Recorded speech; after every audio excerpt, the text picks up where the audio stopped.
पुष्कर सिंह धामी जी आपसे मुखातिब होंगे। धन्यवाद।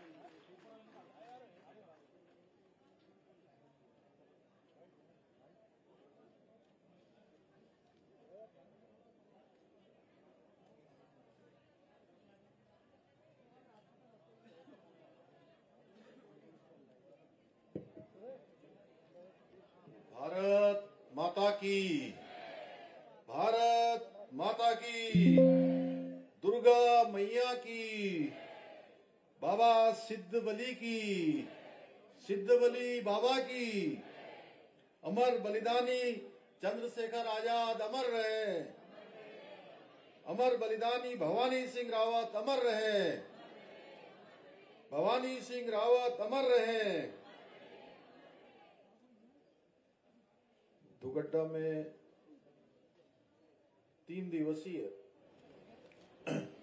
इस मेले के शुभारंभ अवसर पर मंच पर आसीन अभी आप लोगों ने जिनका संबोधन सुना, आप सबकी बहुत ही कर्मठ और तेज तर्रार विधायक जो लगातार विधानसभा क्षेत्र के अपने यमकेश्वर के लिए लगातार सक्रिय रहती है, श्रीमती रेणु बिष्ट जी लैंसडाउन क्षेत्र के बहुत ही लोकप्रिय, लगातार तीसरी बार विधानसभा के सदस्य निर्वाचित हुए हैं, मेरे मित्र आदरणीय दिलीप सिंह रावत जी, भारतीय जनता पार्टी के जिलाध्यक्ष भाई वीरेंद्र रावत जी, अभी नगर निगम के चुनाव में कोटद्वार नगर निगम से भारी मतों से जिनको कोटद्वार की जनता ने मेयर बनाया है, आदरणीय श्री शैलेंद्र सिंह रावत जी, नगर पालिका परिषद की अध्यक्ष श्रीमती शांति बिष्ट जी, मंच पर आसीन हमारे जहरीखाल ब्लॉक के ब्लॉक प्रमुख श्री भंडारी जी, द्वारीखाल से श्री महेंद्र सिंह राणा जी, मंडी परिषद के अध्यक्ष श्री सुमन कोटनाला जी, मंडल अध्यक्ष सौरभ गुप्ता जी, राहुल जैन जी, नगर पालिका की सभासद अंशु जैन जी, रेणु सुंदरयाल जी, सुशीला देवी जी, अतुल अग्रवाल जी, कमांडेंट जीआरसीसी, सभी हमारे ब्लॉकों से आए हुए क्षेत्र प्रमुख खिरसू श्री भवानी गायत्री जी, प्रमुख नैनी डांडा श्री निवर्तमान प्रशांत जी, निवर्तमान प्रमुख कलजीखाल बीना राणा जी, हमारे सभी मंच पर आसीन सभी हमारे प्रमुख पदाधिकारीगण, हमारे प्रशासन के जिलाधिकारी और पुलिस अधीक्षक, वरिष्ठ पुलिस अधीक्षक एवं इस मेले के शुभारंभ अवसर पर बड़ी संख्या में आए हुए मेरे सभी बड़े बुजुर्ग और हाँ, एक मेरे साथ आज इस मेले में प्रतिभाग करने के लिए हमारी पार्टी के संस्थापक सदस्यों में से एक स्वर्गीय पूज्य मोहनलाल गौठियाल जी की सुपुत्री ज्योत्सना जी भी मेरे साथ आई है, उनकी धर्मपत्नी जी भी यहाँ पर हैं। मैं उनको भी आज इस अवसर पर नमन करता हूं और मेले में प्रतिभाग करने वाले मेरे सभी बड़े बुजुर्ग, सभी उपस्थित माताएं बहनें, सभी मेरे नौजवान साथियों, मीडिया के हमारे सभी हमारे मित्र, पत्रकार मित्रों, छायाकार बंधुओं, मैं सबसे पहले तो आप सभी का आज दुगड्डा की इस पावन भूमि पर, जहां से ढाकर ये पूरा एक मंडी क्षेत्र हुआ करता था, यहां से पूरे पहाड़ का व्यापार संचालित होता था, इस केंद्र बिंदु इस पावन भूमि में अमर शहीद चंद्रशेखर आजाद जी के बलिदान दिवस पर आयोजित इस ऐतिहासिक मेले में उपस्थित होने पर आप सभी का और आपने मेरा यहाँ पहुंचने पर हमारी माताओं बहनों ने, बड़े बुजुर्गों ने, नौजवानों ने, प्यारे बच्चों ने, सभी ने मेरा और मेरे साथ आए हुए सभी महानुभावों का स्वागत किया, अभिनंदन किया। मैं भी आप सभी का अपनी ओर से स्वागत करता हूं, दोनों हाथ जोड़कर आप सबको प्रणाम करता हूं। साथ ही में भारत माता के वीर सपूत बलिदानी चंद्रशेखर आजाद जी को समस्त प्रदेश वासियों की तरफ से, देवभूमि वासियों की ओर से भावांजलि अर्पित करता हूं। मैं इस अवसर पर दुगड्डा की इस वीर भूमि को दोनों हाथ जोड़कर नमन करते हुए दुगड्डा के वीर सपूत महान क्रांतिकारी भवानी सिंह रावत जी को भी अपनी श्रद्धांजलि अर्पित करता हूं। मेरा सौभाग्य है कि मुझे इस ऐतिहासिक मेले के शुभारंभ अवसर पर आप सभी के बीच आने का शुभ अवसर प्राप्त हो रहा है। और सच में आज मैं पहले से निर्धारित कार्यक्रम होने के कारण से काफी सारी दिन भर की व्यस्तता थी, लेकिन जैसे ही मुझे आपकी विधायक रेणु जी ने मुझे कहा कि ये मेला भवानी सिंह रावत जी और चंद्रशेखर आजाद जी की स्मृति में लगता है, इस मेले में आपको अवश्य आना चाहिए, तो सच में मैंने भी एक मिनट नहीं सोचा। मैंने सोचा कि चाहे कितनी भी व्यस्तता क्यों न हो, लेकिन मैं ऐसे अवसर को खोना नहीं चाहता था कि ऐसे वीर बलिदानियों को जहां पर मुझे भावांजलि और श्रद्धांजलि देने का अवसर प्राप्त हो रहा हो। भाइयों बहनों, चंद्रशेखर आजाद जी ने अपने शौर्य, साहस और संकल्प से भारत के स्वतंत्रता संग्राम को एक नई दिशा देने का काम किया। अनेक उन्होंने कठिन संघर्ष किया, कठिन तपस्या करी। लगातार देश को आजाद कराने के लिए उन्होंने अपना सर्वस्व लगाया।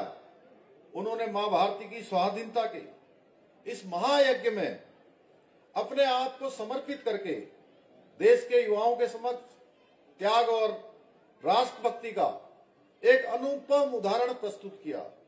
उनका पूरा जीवन राष्ट्र प्रथम के संकल्प को आत्मसात करने वाले प्रत्येक व्यक्ति के लिए आने वाले युगों तक, अनंत काल तक प्रेरणा का स्रोत बना रहेगा। हमारी देवभूमि उत्तराखंड से भी उनका गहरा नाता रहा है।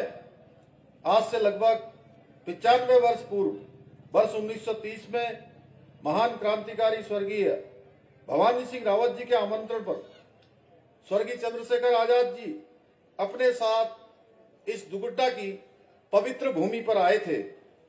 उन्होंने कई दिनों तक यहां रहकर अपने युवा साथियों को शस्त्र प्रशिक्षण भी दिया था। इसकी याद दिलाता स्मृति वृक्ष आज भी यहां मौजूद है।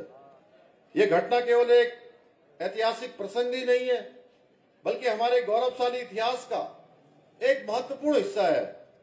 यह दुगड्डा की भूमि उस प्रखर ज्वाला की साक्षी है जिसकी लपटों से अंग्रेजी हुकूमत कांप उठी थी। भाइयों बहनों, यहां से भी पूरे देश की आजादी को एक नई ऊर्जा मिली थी। यहाँ की मिट्टी आज भी उन वीर बलिदानियों की गाथाओं को अपने में सजाए हुए ही। दुगड्डा का यह ऐतिहासिक मेला हमारे उन्हीं वीर बलिदानियों की स्मृतियों को अगली पीढ़ी तक पहुंचाने का विशिष्ट माध्यम है। और निश्चित रूप से ये मेले हमारे लिए हमेशा एक प्रेरणा का स्रोत, हमारी आने वाली पीढ़ी को उनका स्मरण दिलाएंगे जिन्होंने देश की आजादी के लिए अपने प्राणों का बलिदान दिया, एक लंबा संघर्ष किया। उनके जीवन से प्रेरणा मिलेगी। भाइयों बहनों, उत्तराखंड की पवित्र भूमि भी हमेशा वीरों की भूमि रही है। ये देवभूमि के साथ वीर भूमि भी है। चाहे वो स्वतंत्रता संग्राम की लड़ाई हो या फिर देश की सीमाओं की रक्षा हो, उत्तराखंड के वीर सपूतों ने अपने प्राणों की आहुति देकर हमेशा भारत मां के मान सम्मान को बढ़ाने का काम किया है। भारत माता को कभी उन्होंने झुकने नहीं दिया है। चाहे इंद्र सिंह गढ़वाली हो, गब्बर सिंह नेगी, वीर चंद्र सिंह गढ़वाली जैसे अनगिनत रणबांकुरों ने इस भूमि का गौरव बढ़ाने का काम किया है। इस भूमि में जन्म लेकर पूरे देश को गौरवान्वित करने का काम किया है। परंतु दुर्भाग्यवश पूर्ववर्ती सरकारों के कार्यकाल में हमारे कई स्वतंत्रता सेनानियों को भी उचित सम्मान नहीं मिल सका था, जिससे वे वास्तविक हकदार थे, जिससे आने वाली हमारी पीढ़ियां उनका स्मरण करती और उनके पद चिन्हों पर आगे चलती, देश समाज और राष्ट्र के लिए काम करती, प्रेरित होती, उस दिशा में उनको आगे बढ़ने की प्रेरणा मिलती।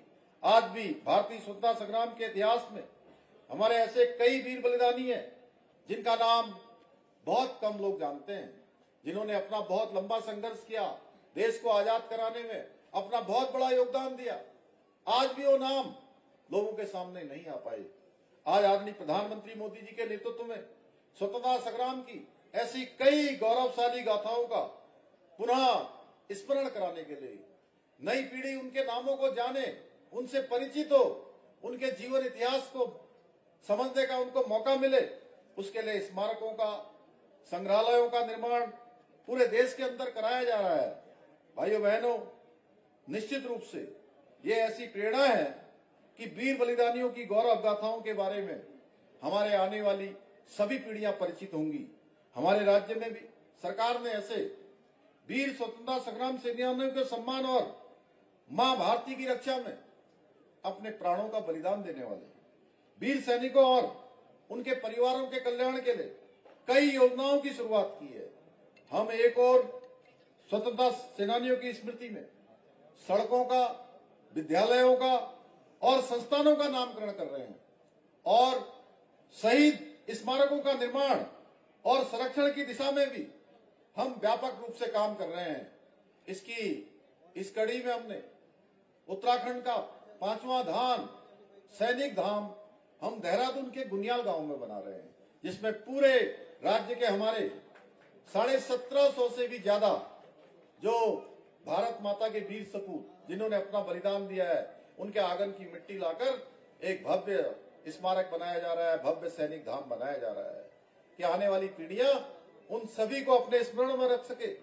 इतना ही नहीं, हमारी सरकार द्वारा स्वतंत्रता सेनानियों के आश्रितों को स्वास्थ्य सेवाएं और आवासीय योजनाओं में भी प्राथमिकता दी जा रही है। भाइयों बहनों, देवभूमि उत्तराखंड की सांस्कृतिक विरासत है। देवभूमि का अपना एक महत्व है। हम सब लोग कहीं भी देश दुनिया के अंदर जाते हैं तो और हम जब भी उनको ये पता लगता है कि ये देवभूमि से आए हैं, ये उत्तराखंड से आए हैं, तो लोगों का हमारे प्रति भाव बदल जाता है। उनके चेहरे का एक अलग प्रकार का उनके भाव आ जाता है, उनके मन मस्तिष्क में छा जाता है कि ये देवभूमि से आए हैं, ये सीधे होंगे, अच्छे होंगे, सरल होंगे, देवताओं के सबसे नजदीक के होंगे। मैं देश की बात नहीं कर रहा हूं, मैं दुनिया के अंदर भी गया हूं, मैंने वहां भी देखा है कि लोग आस्था और श्रद्धा से देवभूमि को देखते हैं। इसलिए देवभूमि की आस्था, श्रद्धा पूरे देश और दुनियावासियों के मन में हमेशा बरकरार रहनी चाहिए, वो बनी रहनी चाहिए। यहाँ का मूल अस्तित्व है, यहाँ का मूल अस्तित्व बचा रहना चाहिए, उस पर कोई किसी प्रकार का जो है छेड़छाड़ नहीं होनी चाहिए। भाइयों बहनों, इसके मूल अस्तित्व को बचाने के लिए हमने पूरे देवभूमि के अंदर जितने भी अवैध अतिक्रमण थे, कहीं पर नीली चादर चढ़ाकर, कहीं पीली चादर चढ़ाकर, कहीं पर हरी चादर चढ़ाकर 5000 एकड़ से भी ज्यादा ऐसी जमीन थी, उन सभी जमीनों को हमने अतिक्रमण से मुक्त कराया है। भाइयों बहनों, सारी सरकारी जमीनों को मुक्त करवाने का काम किया है कि देवभूमि में इस प्रकार का अतिक्रमण, अवैध कब्जे किसी कीमत पर बर्दाश्त नहीं होंगे। इसी प्रकार अभी रेणु मिस्त्री जी बोल रही थी कि प्रदेश के अंदर जिधर देखिए उधर देखिए, अरे भाई कोई आपको यहाँ स्कूल बनाना है, यहाँ अस्पताल बनाना है, यहाँ बड़ा होटल बनाना है, रिजॉर्ट बनाना है, या कोई संस्थान खोलना है, उसके लिए हमारी सरकार आपको भूमि का प्रावधान किया है हमने। लेकिन आपने कहा कि हम यहाँ पर बड़ा अस्पताल खोलेंगे, बड़ा स्कूल खोलेंगे। आप एक तरफ कह तो ये रहे हैं कि स्कूल खोलेंगे, अस्पताल खोलेंगे और हजारों लोगों को रोजगार देंगे, दूसरी तरफ जमीन लेने के बाद ना आप उसमें स्कूल खोल रहे हैं, ना आप अस्पताल खोल रहे हैं, ना कोई संस्थान बना रहे हैं, ना हमारे यहाँ के नौजवानों को, यहाँ के लोगों को रोजगार भी नहीं दे रहे। और आपने हजारों एकड़ जमीन आपने कब्जा कर ली है, आपने खरीद ली है औने पौने दामों में, जिनको जरूरतमंद लोगों से आपने उन जमीनों को खुर्द बुर्द कर लिया है। भाइयों बहनों, हमने कहा ये किसी कीमत पर नहीं चलेगा। ये सांस्कृतिक विरासत, पर्यावरण संतुलन, आम अधिकार, आम लोगों के अधिकारों के लिए, कि हमने कहा कि उत्तराखंड में हम अब ये नहीं होने देंगे। भाइयों बहनों, यहाँ पर जिस प्रयोजन के लिए जमीनें खरीदी गई थी, जिन लोगों ने उस प्रयोजन में उन जमीनों को नहीं लगाया है, उनकी ऐसी जमीनों को भी हमने जब्त करने का अभियान प्रारंभ कर दिया है। हम जब्त कर रहे हैं, सरकार में निहित कर रहे हैं। इसके साथ ही लंबे समय से यहाँ की जनभावनाएं थी, यहाँ लोगों के बीच में से लगातार आवाज उठती थी कि उत्तराखंड के अंदर एक सशक्त भूमि सुधार की व्यवस्था होनी चाहिए, कोई भूमि का कानून होना चाहिए। मुझे आप सबको बताते हुए खुशी हो रही है कि हमारी सरकार ने, भाइयों बहनों, आप सब लोग जिसकी मांग कर रहे थे लंबे समय से, जिसकी प्रतीक्षा बहुत सालों से थी, आप सबकी मांग पर 4 दिन पूर्व हुए विधानसभा सत्र के दौरान हमने भू कानून को सदन के अंदर, विधानसभा के अंदर पूर्ण बहुमत से पारित कर दिया है।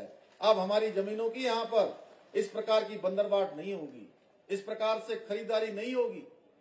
ये कानून प्रदेश में अनियंत्रित रूप से जो भूमि खरीद बिक्री पर रोक लगाने के साथ साथ राज्य के मूल स्वरूप को भी सुरक्षित रखेगा। कुछ लोग इस बारे में भी, जब भी हम कोई कानून बनाते हैं तो अपने समय में तो कोई काम इन्होंने किया नहीं, अपने समय में इन्होंने काम किया होता तो आज इनको ये सब कहने की आवश्यकता नहीं पड़ती। जब भी हम कोई अच्छा काम करते हैं उसमें टांग फंसाने का काम जरूर ये लोग करते हैं। अब भ्रामक जानकारी फैलाने की कोशिश कर रहे हैं, लेकिन एक पहाड़ का बेटा होने के नाते मैं आप सभी को आश्वस्त करना चाहता हूं कि ये कानून हमारी देवभूमि की संस्कृति, सम्मान और प्राकृतिक संसाधनों की रक्षा करेगा। साथ ही बाहरी व्यक्तियों द्वारा पहाड़ों में भूमि खरीद पर प्रभावी रोक भी लगाएगा। हमारे यहाँ की जमीनों की जो अनियंत्रित रूप से बंदरबाट हो रही थी, उसको पूरी तरह से नियंत्रण में लाने का काम करेगा। भाइयों बहनों, हमारी सरकार उत्तराखंड को आत्मनिर्भर बनाने के लिए, उत्तराखंड को हिंदुस्तान का श्रेष्ठ राज्य बनाने के लिए, अग्रणी राज्यों की श्रेणी में स्थापित करने के लिए हम संकल्प लेकर काम कर रहे हैं, निरंतर आगे बढ़ रहे हैं।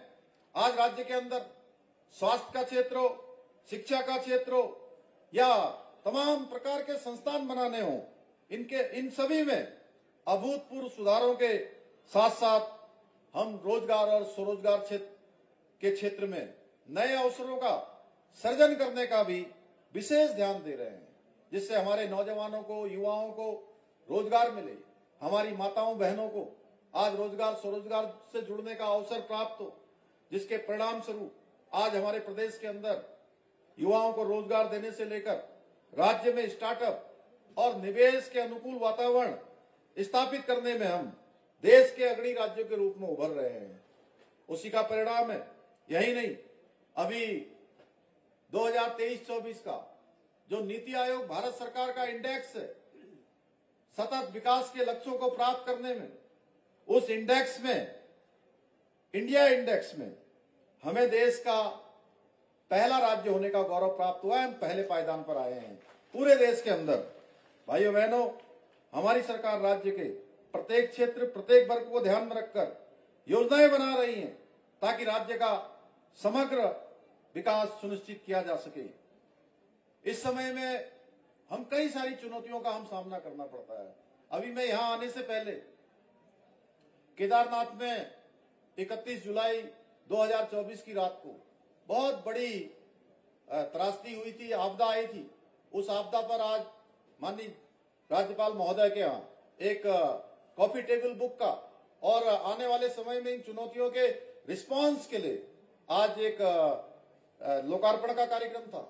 उस कार्यक्रम में गया था। तो हमें हर साल आपदाओं का भी सामना करना पड़ता है, कहीं भूस्खलन के रूप में, कहीं अधिक बर्फबारी के रूप में, कहीं अधिक बरसात के रूप में, कहीं बादल फटने के रूप में। पिछले साल भी हमने कई सारी चुनौतियों का सामना किया है। अभी जंगलों में आग लगने की समस्या भी बहुत सामने आ रही है। इस समस्या के समाधान के लिए भी आपदा विभाग और वन विभाग द्वारा रोकथाम की पूरी तैयारी की जा रही है। मेरा आप सब लोगों से भी निवेदन है कि हम सब लोग आसपास के वनों के क्षेत्रों में निवास करने वाले लोग निश्चित रूप से हमारे प्रशासन के साथ अपना एक जो सहयोग हमारा पहले के समय में हुआ करता था, पहले के समय में कहीं आग लगती थी तो तुरंत हम उसको बुझाने का प्रयास करते थे। ऐसा लगता था कि ये आग जंगल में नहीं लगी है बल्कि ये आग हमारे घर की ओर आ रही है।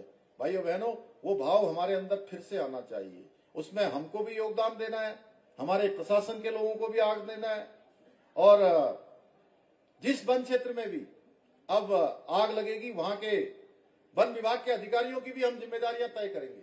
निश्चित रूप से आने वाले समय में हम इस दिशा में भी विचार कर रहे हैं। इसके अलावा जो आग लगाने वाले लोग हैं, किसी की संलिप्तता पाई जाएगी तो उनके खिलाफ भी गंभीर धाराओं में मुकदमा दर्ज होगा और जो आग से नुकसान होगा उसकी भरपाई भी निश्चित रूप से उन लोगों से की जाएगी। और इसके लिए भी हम आवश्यक रूप से, जिस प्रकार से हमने यहाँ उत्तराखंड में यूसीसी कानून बनाया है, हमने नकल रोकने का कानून बनाया है, हमने भूमि सुधार के लिए कानून बनाया है, हमने धर्मांतरण रोकने के लिए कानून बनाया है, हमने दंगा रोकने के लिए कानून बनाया है, इसी प्रकार का कानून हम इसमें भी बनाएंगे। इसके अलावा मेरे देवभूमि के परिवारजनों पर आजकल एक बड़ी समस्या आ रही है। हमारे दिलीप रावत महंत जी यहाँ बैठे हैं, इनको मैं बहुत बधाई देना चाहता हूँ कि इन्होंने अभी 4 दिन पहले विधानसभा में पूरे प्रदेश के अंदर वनों में होने वाली समस्याएं और इन सब की चुनौतियों से वन्य जीव संघर्ष जो जिस प्रकार से चलता है, तमाम प्रकार की जो हम विकास के काम करना चाहते हैं, उन विकास के कामों में तमाम प्रकार के अधिनियम होने के कारण से जो रुकावटें होती हैं, उसके लिए अपना संकल्प लाकर संकल्प प्रस्तुत किया है। पूरी विधानसभा में इसकी चर्चा हुई है और इसको हम विधानसभा में चर्चा होने के बाद भारत सरकार में भी बात करने वाले हैं, जिससे कि आने वाले समय में इस चुनौती से भी हमको, इसमें भी जो है हमको कहीं ना कहीं सहायता मिले। जो काम हमारे नहीं हो पाते उन पर भी ठीक से होगा। और साथ ही जो वन्य जीव हमला कर रहे हैं, संबंधित अधिकारियों को निर्देश दे दिए गए हैं। इस समय में काफी सारी घटनाएं हो रही हैं कि ऐसे जो नरभक्षी जीव हैं उनके बारे में जो भी कानूनी रूप से आप जो विधि सम्मत चीजें हैं उसको निश्चित रूप से करें, क्योंकि सबकी जान बचाना हमारे लिए बहुत प्राथमिकता है। और इसमें भी जल्दी हम कानून बनाकर निश्चित रूप से अपने परिवार के लोगों को, अपने उत्तराखंड वासियों को, अपने सीमांत क्षेत्र में रहने वाले, जंगलों के आसपास रहने वाले लोगों को राहत देने का काम करेंगे। आप सबको इसमें भी कोई चिंता करने की जरूरत नहीं है, लेकिन फिर भी हम सबको सावधान भी रहना है। हम इस दिशा में भी काम करेंगे। भाइयों बहनों, इस क्रम में आज दुगड्डा क्षेत्र के लिए भी कुछ महत्वपूर्ण घोषणाएं मैं करना चाहूंगा कि नगर पालिका दुगड्डा क्षेत्र में एक आधुनिक बहुउद्देशीय भवन का निर्माण किया जाएगा, जिसमें तमाम प्रकार की गतिविधियां संचालित होंगी। आने वाले समय में इस क्षेत्र के विकास में यह भी एक काम पड़ेगा। नगर पालिका अध्यक्ष एवं अधिशासी अधिकारी के सुचारू संचालन हेतु एक आधिकारिक वाहन की व्यवस्था भी यहाँ पर की जाएगी। शहीद भवानी सिंह रावत स्मृति स्थल पार्क का संरक्षण, सौंदर्यीकरण एवं पुनर्निर्माण नगर पालिका प्रबंधन द्वारा सुनिश्चित किया जाएगा। नगर पालिका परिषद दुगड्डा क्षेत्र में निराश्रित व्यक्तियों के लिए एक स्थायी रैन बसेरे का निर्माण भी यहाँ पर किया जाएगा। दुगड्डा ब्लॉक में खेल और युवाओं के विकास को प्रोत्साहित करने हेतु एक मिनी स्टेडियम की स्थापना की जाएगी। फतेहपुर में सिलगाड़ नदी पर एक नए पुल का निर्माण कराया जाएगा। दुगड्डा ब्लॉक के मटियाली क्षेत्र में स्थित सिद्ध बाबा मंदिर का सौंदर्यीकरण एवं विकास का कार्य कराया जाएगा।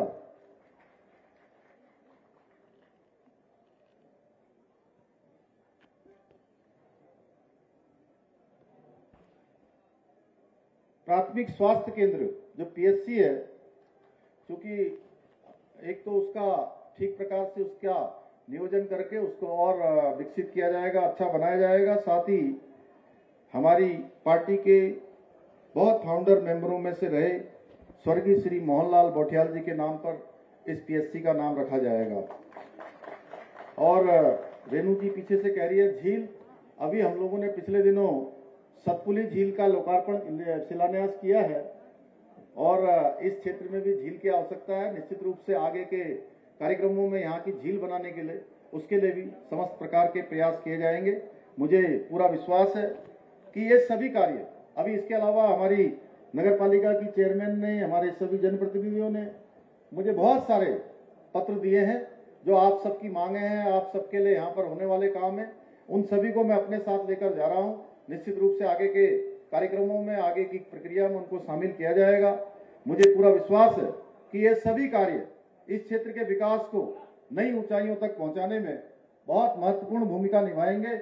इसी के साथ एक बार फिर से पुनः अमर बलिदानी चंद्रशेखर आजाद जी को श्रद्धांजलि देते हुए, भवानी सिंह रावत जी को श्रद्धांजलि देते हुए, इस ऐतिहासिक मेले के सभी आयोजकों के लिए, इसके सफल आयोजन के लिए शुभकामनाएं देते हुए मैं अपनी बात को समाप्त करता हूं। बहुत बहुत धन्यवाद। जय हिंद, जय भारत, जय उत्तराखंड।